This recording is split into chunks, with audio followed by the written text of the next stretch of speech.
Hey, everybody. Thanks for jumping on here. We're adding some midweek content. So this is on video. We're on YouTube. We're also on podcast with this if you're listening, to try to help us with these virtues that we're trying to cultivate this summer.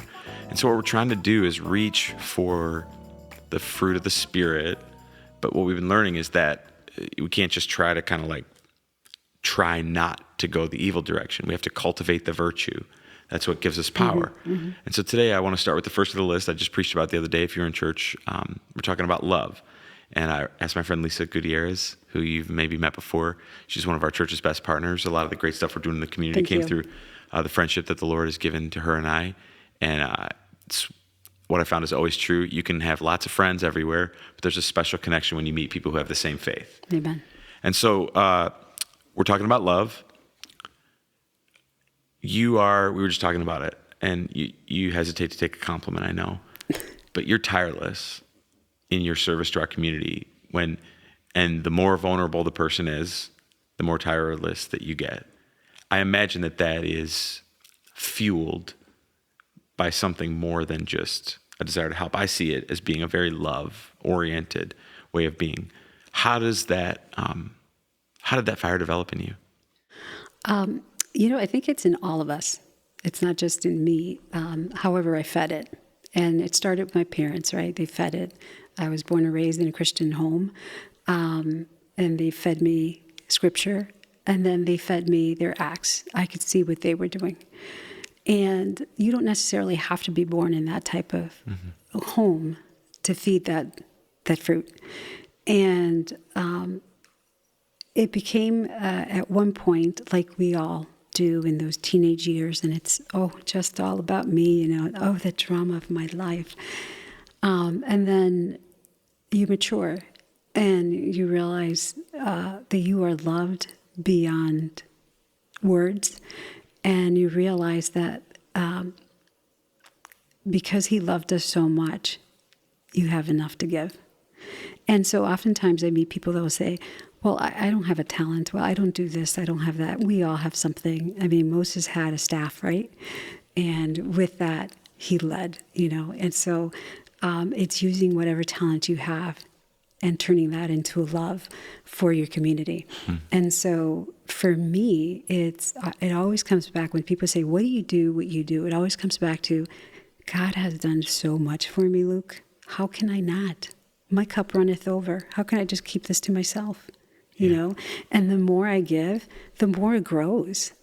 Because as I plant that in someone else, it grows and they plant it further and further. And if there's one thing this world needs, man, it's love. Yeah. Most definitely. I was talking in church this week about how love is different than moral superiority. Mm-hmm. And a lot of your work kind of intersects with people that are struggling for all different kinds of reasons. Right. And I think for people of faith, sometimes we get towards like, right, but like, why? What mistake did they make, or what sin did they commit that got them homeless?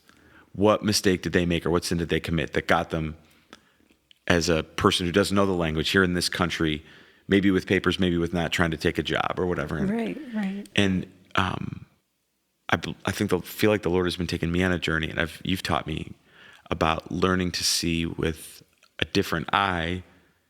Even maybe those are good questions. Maybe those are questions that need an answer. But I see you as a person who's giving love to everyone, regardless of if they maybe deserve it or not, which is a little different thing, right? Jesus talked about this. Like, it's easy to love people that love you. Who doesn't love their family? Who doesn't Absolutely. love? But people who aren't always the easiest to love. Right. I see you extending that hand just the same. How do we develop that more? And just teach us a little bit about it. So I'm not, morally greater than anybody else. I'm just like you. I'm human, right?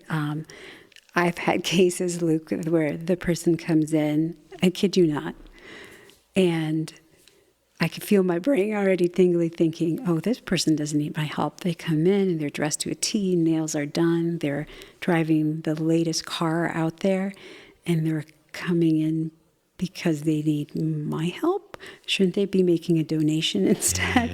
And right away, by appearances, I'm going to judge right away. But when you take the time to get to know the person and you hear the story you realize that's a facade, or that's a borrowed car, or that was a gift from someone. And you realize that they are no different than I am. As a matter of fact, I've been given more opportunities than them. And so in those instances, and our staff as well, it's something that we really struggle with. It's saying we always want to be equitable. We always want to be fair. So we have to treat everybody with the same respect that we want to be treated. But we need to listen to their backstory and to their story. That's when you realize we are no greater, and they are no greater. We are the same. We are humans. We're all the same. And the more we practice that love and kindness, I remember talking to a coworker, and I said, you know what, you're going to fake it till you make it, because this is a human being that needs your help. And in doing that, they start to get to know the person. And that's when you realize, wow, this person Christ died for them. Same as me. I am no better just because of the color of the skin. I am no better because I decided not to do drugs, and they tried it that one time and now they're hooked. I am no better because I was born in this country versus that country. But the more you practice it, that's why I feel like with the fruit of the spirits, you always think about them as fruits, but they have seeds. Mm-hmm. You got to plant those seeds, and in acting on those fruits of the spirits, you plant those seeds and they do grow. So for me, it's always the action of those fruit of the spirit. It's not just having them, it's the action, right? It tells of what is in you, right? And so if you see in me love for my neighbors, because I'm practicing and I am planting those seeds as often as I can, even when oftentimes I don't want to go out there and sow, even in times when I'm thinking this person's better off than I am, you still practice it. And, I'm surprised at how much you get back. So we've done a few different projects now together, and we're dreaming about I'll give you guys the insight. Right before we started filming this, we started talking about a project we were working on, and both of us are really excited about. Yes. In like 8 minutes when we're finished with this, that's the part we're actually really excited about. Yes. One of the things that I've learned, and I'm learning, is that helping people, helping my community, helping my neighborhood is always messier than it feels like it should be. It never quite it's just never perfect. Never easy. There's always this part where you're like, And I think that's where the love comes in. Right. Because love is the fuel to kind of zoom past all the parts where it can be easy to get bogged down and just say, fine, just don't bother. You and I have been talking about a project for like a year and a half that we're still trying to get off the ground. But love is patient. There you go. Yeah. Kind. So how do we, I see in the work that you do in our community, there's it takes a long time. Mm-hmm. And there's just this kind of approach of love that allows me to keep going. And you're not just serving the community in the social sector, you're also part of the public sector, right, where things take such a long time. Yes. How does love fuel your ability to keep on kind of, like you're saying, planting seeds, waiting for the seeds, keeping on going? I always remember that verse in the Bible where, we just plant the seed. God gives the growth, And so if I'm planting with love, and at first it was, I'm planting this with love, and then I'm going to put a whole bunch of nitrogen in it, and I'm going to put as much into it so it grows, trying to force it to grow. When I do it my way, it doesn't work. It becomes sickly. It dies. However, when I just plant it gently, God's yoke is easy, right? Jesus said, my yoke is easy. So when I do it easy, when I just say, okay, I'm just going to plant this, I'm going to pray over it, and I'm going to let it go, and I'm going to come back and check on the progress and keep giving love to it. I'm not going to force it, a whole bunch of nitrogen to make it grow or a whole bunch of fertilizer to make it grow. I'm just going to make it easy, give it time. It's much like gardening. It comes back. It comes back. So like you were saying with patience, and how do you make this grow? It's by practice.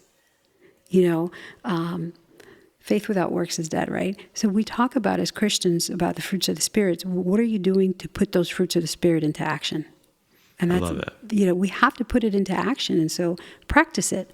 And you don't have to practice it in a big, giant way and saying, I'm going to do X, Y, and Z for my community. It's going to be huge. I mean, you and I started small, right? Yeah. It's like, hey, I have this one little favor. Yeah. And now Good News is our go-to partner. You've helped us so much tremendously. You have impacted lives and the lives of children in ways that, these kids are never going to forget what you've done for them. because this little church in this neighborhood helped me, did something so big. And you practiced it. And that's what I would say with love. You got to practice it. And then you sit back and you rely on God. You just rely on God. Yeah. So you may not know this or not, but I talked about this almost always when the Apostle Paul in the New Testament talks about love, he uses a verb, not a noun.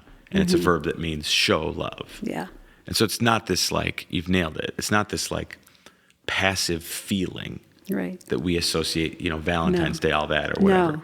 It is this active energy. So we have a fruit that goes with every one of the... Okay. A fruit that goes with the fruit. So love goes with the strawberry. Strawberries are often associated with love and affection because the heart shape, the red color. They symbolize the sweetness, but sometimes tartness and tenderness of love that should be present in a Christian's life. So what I love about the strawberry is the metaphor. Is I love a good strawberry. You? Yeah. All right, come on. We're going to take one here. You take one. Awesome. Don't bite that yet, though. We're going to eat in just a second.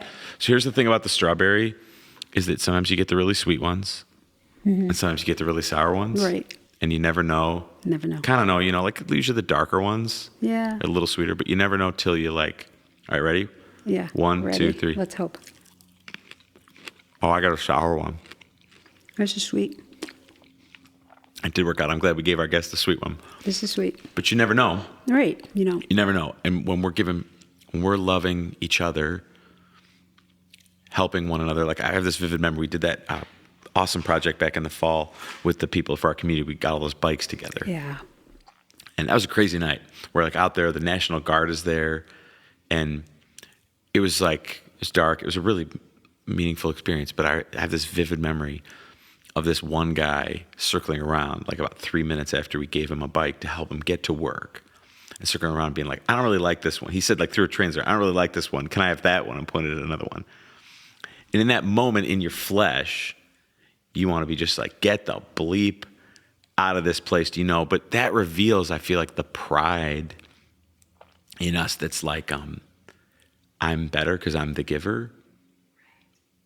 We're not. And I really spent a lot of time thinking about this visceral emotional reaction I had to that moment when I'm thinking, if I was in a place where I didn't speak the language and I was clawing to try to get a toehold for my family and try to find a job and this and that, I'd be doing whatever I could to make things the best for me too. Right. But this people of faith, this is where I want to end. I want to get one more answer from you. People of faith have this tendency towards moral superiority. Yes. Instead of love.